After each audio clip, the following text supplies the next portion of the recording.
What's happening, guys? So today we are going over the Ferrari 360, effectively like a buyer's guide for those individuals that are looking for one and looking into some of the bits that you need to look out for when purchasing one. So let's jump right in. So first of all, for me, is going to be spec. Obviously, you'll find that most people buying a Ferrari want one in Rosso Corsa. It's the natural. If you think of Ferraris, you think resale red. Moving round, coupe is also more desirable. The reason for that is at the time they used a hydraulic convertible roof, which effectively, if it fails, leaks over everything, and I believe you can't buy parts for it. They expect you to pretty much purchase the whole roof mechanism again. Moving round, we then have the gearbox option. These were pretty interesting because at the time the F1 gearbox was still fairly new, and you also had the option of a gated manual. This is a gated manual. This makes it one of only 352 coupes in the UK spec'd with that gearbox. Further to that, spec options. So there were very few spec options at the time. One actually being, if you went through the Speciale Elegante, you could have red carpets, but that meant that you had to speak to your dealer about them appropriately. And then on the exterior, there were a few key elements.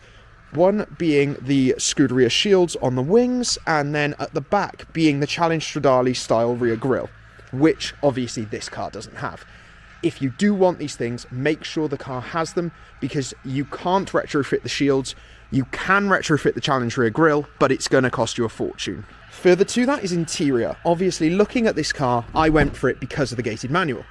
At the time, I naively thought that I would be able to buy the race seats. Well, in fact, those race seats are pretty much impossible to get, and further to that, if you can get them, you're going to spend around £15,000. I've heard the Sparco Milanos are the same design but fiberglass, not carbon, but if you find them for sale, which you can't, they're going to cost you £5,000. So make sure the spec is pretty much what you want, because unless you're willing to spend a fortune, and you won't see that back in selling the car, it's not worth doing. Now we come down to the wear and tear. Obviously, this is a 25-year-old vehicle, so it comes with certain elements. Obviously, you have the key things like things that we're going to wear every single day, like tyres and wheels, and it's always a good indication that if the tyres are new, it's a very good way of seeing whether something's been maintained properly. If it's on older tyres, obviously you can check the age of them by having a look. That's always a pretty bad sign, so to speak, unless the car is undriven and they're trying to keep it fully original. But there are certain things that wear on these pretty badly, really. So one is sticky buttons. Effectively, the finish that they used to use, after time and probably the UK weather, they go very, very sticky. Most people use an alcohol wipe or solution to get that off. And then effectively, the only thing you really lose there is some of the insignia or symbols, but it's a much nicer experience to touch those. You can have these refurbed, but you're looking at maybe £2,000 to £3,000 to do the whole car. These are situated on the wing mirror switches, the ashtray, the hazard lights. You can see the lights or button cluster there, and then the door handles. So in this example, they've just been wiped off. Another on the interior is the dash. Obviously, the dash in this is leather, and the issue with that is hot and cold climates. They shrink and contract, and effectively they end up letting the glue go, and then you get kind of like this warping. You can get this fixed, but unless it's really bad, I'd suggest not doing it because it will only happen again. Moving round then onto the exterior. One thing significantly on this is actually a wing mirror wobble. This one has slight wobble. The other one is perfect because it's just been resprayed.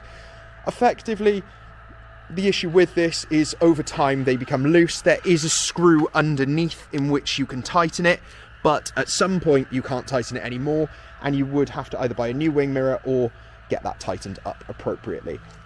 Key things that a lot of people worry about on these cars are ball joints. These are something that are kind of seen as perishable on these cars because they were race car derived. The idea is that these would be replaced almost as a serviceable part. There are ways to check that. Those things are online. I would suggest you do watch a video on that. I'm not an expert on that element. Moving round is the wheel arches. Because of the height of the car, these are known for peeling. Effectively, if you go uphill with your wheels turned, you can cause this to peel out. A lot of people roll the arches. You want to catch this earlier rather than later. Otherwise, what you'll do is you will mess up your paint effectively. This car's already been done, which is always a good thing to see. Now we go around to the engine bay. So the latch is inside, we open that up appropriately, and here it is. That flat plane crank, 3.6 litre V8. Had to think about that. This pushes out about 400 horsepower, and it's a dry sump. So effectively, to check the oil, you have to make sure that it's on. Beware, they made the latch out of metal. It gets very hot. So, in here, one of the key things you want to look at is engine mounts. A key giveaway if those are gone are the exhaust being lower on one side. I'm conscious it looks like mine have gone. It actually isn't the case. The engine mounts have been replaced, but it seems like the previous owner has probably reversed in something and knocked that exhaust down a little bit lower. Something I would look out for on these cars is actually whether they've replaced the heat exchanger. This heat exchanger is effectively what is able to warm or cool down the gearbox oil, and appropriately it sits kind of under the cabin, and that's where water passes. Well, apparently it's made out of copper. This can corrode, and if it goes, this can cause some serious problem. You can end up with coolant going into your gearbox oil, which is a complete no-no. It's one of those things, it's a bit of a ticking time bomb because it's copper and it will corrode. It's worth getting it replaced if you haven't done so, or if it's not on the maintenance schedule. In the past, I would make sure it's done. It's something that gives you peace of mind, and you know your gearbox isn't going to go bye-bye. Other key things are the rear brake lights. These are known for a little bit of brake light wobble. Effectively, the mounts on them are plastic. Over time, these kind of give way, and it can cause them to droop. It's a fairly easy fix, but it's one of those other things that might give you some area of bargaining power when purchasing a car. So I think that's everything on this example. One key thing to speak about is obviously if you're looking at an automatic rather than a manual, one of the key things you can do in a pre-purchase inspection if you go to the right people is they can actually scan to see the clutch wear on the car, because a clutch is a pretty big ticket item. Obviously on a manual it's not as easy to check, but it's well worth knowing when going into a room and effectively bargaining your way down to the price you want to pay. So in essence, that's pretty much everything on a Ferrari 360 that I would be looking out for. I know, obviously, I've spoke mainly about cosmetics. The key thing is there's a lot of people out there that will give you the resource mechanically, but these are all the key things that I found when purchasing the car. If you've got a car that's been treated well and that's been maintained properly, most of these things aren't a thing to worry about. But obviously, there are some out there that aren't treated well. The issue is these cars got very cheap at one point, and I say very cheap.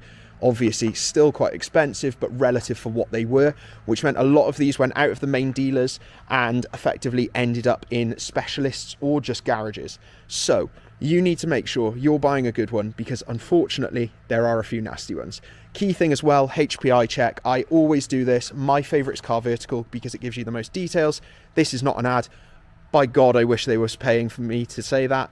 But in essence, you just want to make sure that everything adds up on the day and check through that paperwork.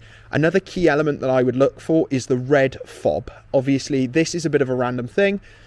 Effectively, with the car, you will get two black fobs which work for your immobilizer. The immobilizer inside effectively is separate to the locking, or rather, if you don't start it within a minute, it is then separate. So if I blip the doors now, I could open the doors, start the car straight away. If I open the doors, left it for a minute, and then try to start it, it won't start. The immobilizer kicks in.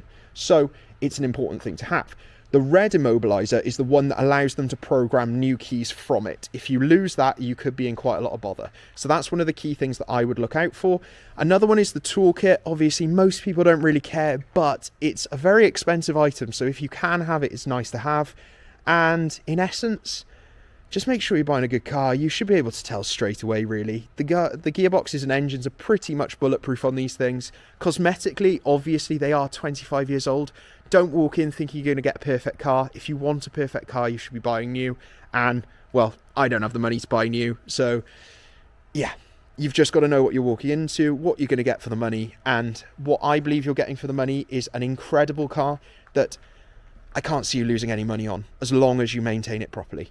Service is around £700-800 per year for a minor, probably about £1,500 for a major, and effectively, as long as you buy a good car, that should be all it costs you per year. But it's worth doing the preventative maintenance.